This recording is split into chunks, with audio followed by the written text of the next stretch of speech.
Who the do you think are you? You ain't married to no average boy. You can watch my fat step boy as I bounce to the next boy and keep your money. I got my own. Keep a big smile on my face. Being alone. Bad motherfucker. God complex. Motivate your ass. Call you Malcolm X. I meant to bleep out that ass. Part of the reason why I put so much energy and effort into really getting people to understand like exegesis, like really breaking down the lyrics, really paying attention to hip hop in particular, but this culture, the music that is produced as a result of it as sacred text, and that it is an ethical issue to exclude it because there are really profound theological things happening in the music if you really pay attention. Jay-Z, who happens to be a part of my big four of the big four thinkers that I pull from to think about hip hop womanism, he says, do you fools listen to music or do you just skim through it? And so that's why I'm like, this song, that it just seems like a song like Don't Hurt Yourself. Beyonce just trying to get back at her lover for playing her or for not treating her, you know, the way that she deserves to be treated, and letting him know it's really, I'm really like that. You're not really like that. I'm really like that. It's because there is like the songs on Lemonade that people refer to, or the visuals from Lemonade that people refer to as Oshun. Oshun is an Orisha in the Ifa cosmology and the Yoruba cosmology. It's an African traditional religion. The songs that they connected to Oshun, and I don't feel like a lot of people spend a lot of time connecting Don't Hurt Yourself to Oshun. A lot of people really think about Oshun as sweetness and honey and love, and I will talk about Oshun more in the coming, weeks.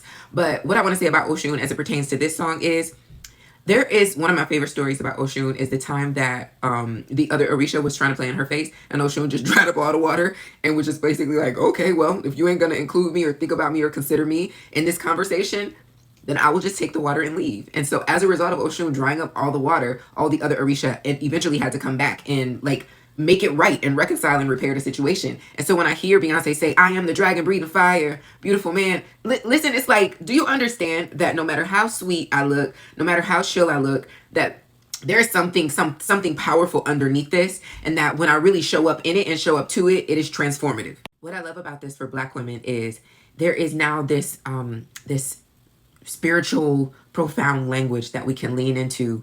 I have always said that hip hop feels like the only place where you can really be arrogant as a Black girl. And I feel like, Beyonce really operating from this place of Beyonce, but from this place of Oshun, it's really like, I love a divinity that is like, stop playing in my face. And it's not masculine, or it's not a man that's about to destroy everything. Like, no, I'm not going to actually destroy everything. I will just leave. And that is the power, honestly, of the divine feminine. People talk about the divine feminine and they start thinking about like dainty, sweet things. The divine feminine literally will just leave. And then we will see what happens when I depart. You don't get this kind of profound theological, spiritual exegesis in just casual, sacred text. Like, you don't get this in the Bible.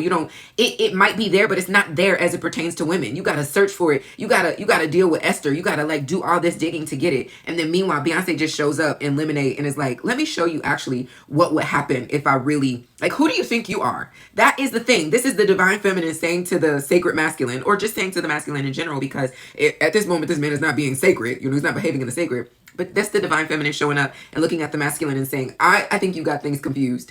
I will leave. You can watch my fat step boy as I bounce to the next. That part ain't the point. The point is, I want this to encourage us to really spend more time and energy thinking about the divine feminine, not as this dainty sitting on lily pads, pink kind of energy, but the divine feminine as a deep knowing. I am the dragon breathing fire, as a deep knowing that if I walk up out of here, everything in here will dry out. I have more things to say about this, but for now, you better preach, Eb.